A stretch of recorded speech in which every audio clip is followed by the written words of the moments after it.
My colleague at Dropsite News, Jeremy Scahill, obtained the agreement that was cut between Hamas and U.S. envoy Steve Witkoff, and we've published that over at Dropsite News. I'm going to need your help with this one a little bit because I'm going to have to use the words Hamas and Gaza and some other things that the algorithm hates.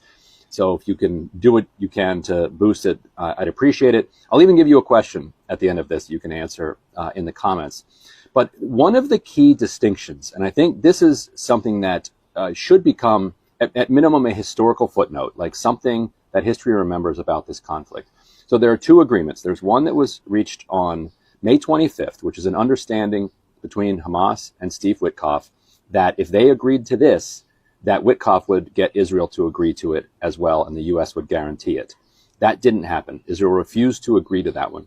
So Witkoff went back to Israel and came up with new terms that were agreeable to Israel. Now, some of the differences between these two agreements have been reported on heavily in the press. One of them, for instance, is that the second group of captives would be released 7 days after the agreement rather than 60 days. You know, Hamas obviously doesn't like that because they worry that as soon as the captives are released, Israel would start the war again. So that this would end up being just a 7-day ceasefire. But the key difference that I want to highlight is that in the agreement that Hamas made with Witkoff, they agreed to give up governing power in Gaza and turn it over to a technocratic committee led by independent Palestinians.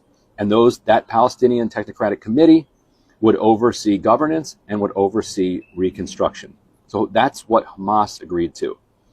In the version that Israel agreed to with Witkoff, that section is stripped out. So think about that. And here's the question for you.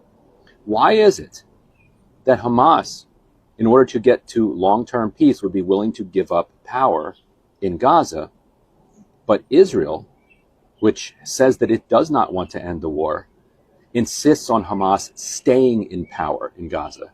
Why is that? So answer that one below. I'm sure some people will be giving hints in there, but let's not give any hints here. Just because I want you guys to think about this for yourselves. Like, why is it that Israel wants Hamas in power in Gaza based on the fact that they stripped out of the agreement Hamas's willingness to give up governance and be replaced by a technocratic Palestinian committee?